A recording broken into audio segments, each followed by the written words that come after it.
কি অভিনয় ভালো করে। হ্যাঁ গান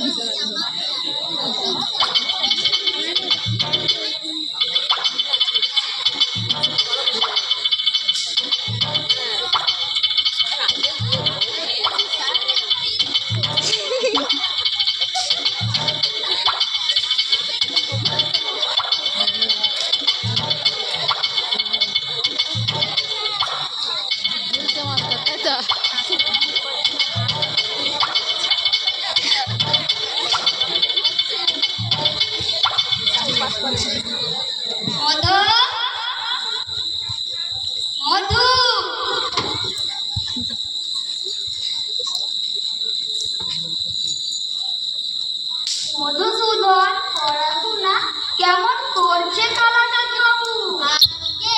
মধুসূদন অত্যন্ত দুষ্ট বটে, কিন্তু পড়াশোনায় খুব মনোযোগী। একবার বই দুবার বলে দিতে হয় না। যেটি আমি একবার পড়িয়ে দিয়েছি সেটি কখনো বলে না। বটে, তা আমি আজ একবার পরীক্ষা করেই দেখবো। তা দেখুন না, দেখুন। মাস্টার মশাই এমন মার দিয়েছে, আজ আমি চচ্চর চচ্চর করছে। এসো আমি আমি দাঁড়াবো। কেমন রে মধু, পুরনো পড়া সব মনে আছে তো? আচ্ছা বেশ, উদ্ভিদ কাকে বলে বল দেখি। একটা উদাহরণ দে। কি বললি? রসুন মশাই, রসুন। আপনি এখন কিছু বলবেন না। আরে ওটা রসুন নয়, ওটা বসুন।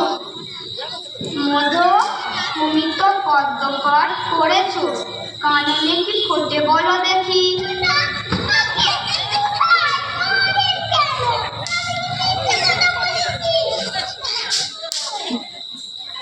সিরাজদৌল্লাকে কে কেটেছে তা ইতিহাসে কি বলে?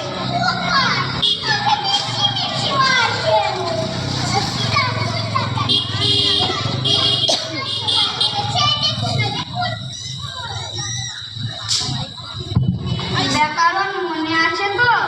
আছে। কর্তা কি, তার একটা উদাহরণ দিয়ে বুঝিয়ে দাও দেখি।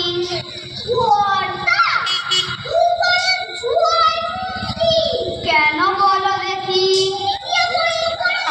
তোমার মাথা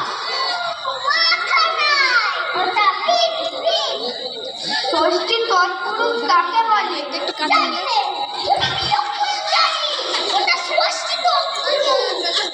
অঙ্ক শিক্ষা হয়েছে তো? আচ্ছা, তোমাকে 6:30 সন্দেশ দিয়ে বলে দেওয়া হয়েছে যে 5 মিনিটে সন্দেশ খেয়ে যতটা সন্দেশ বাকি থাকবে তোমার ছোট ভাইকে দিতে হবে। একটা সন্দেশ খেতে তোমার 2 মিনিট লাগে। কটা সন্দেশ তুমি তোমার ভাইকে দেবে? কেমন করে?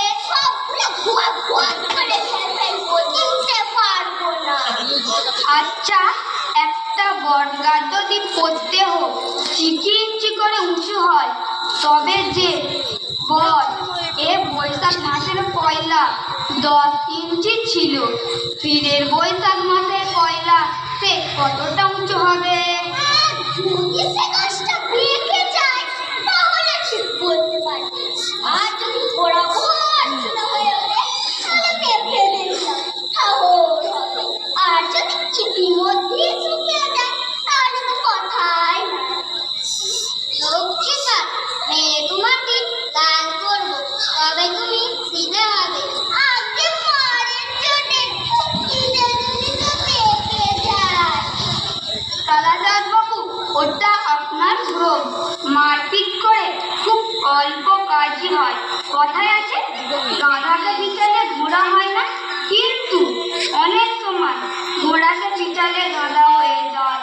অধিকাংশ ছেলে মেয়ে শিখতে পারে, কিন্তু অধিকাংশ মাস্টার মশাই শেখাতে পারে না। মার খেয়ে মরে, ওই ছেলেটা। আপনি আপনার ব্যাগ নিয়ে প্রস্থান করুন। দিন কত মধুসূদনের পিঠ জুড়ো, তারপর আমি ওকে পড়াবো। বাঁচা গেল মশাই, এই ছেলেকে পড়ানো মজুরের কর্ম, কেবলমাত্র ম্যানুয়াল লেবার। 30 দিন একটি ছেলেকে খুঁটিয়ে 5টি মাত্র টাকা পায়। সেই মেহনতে মাটি কোপাতে পারলে দিনে 10 টাকা হয়।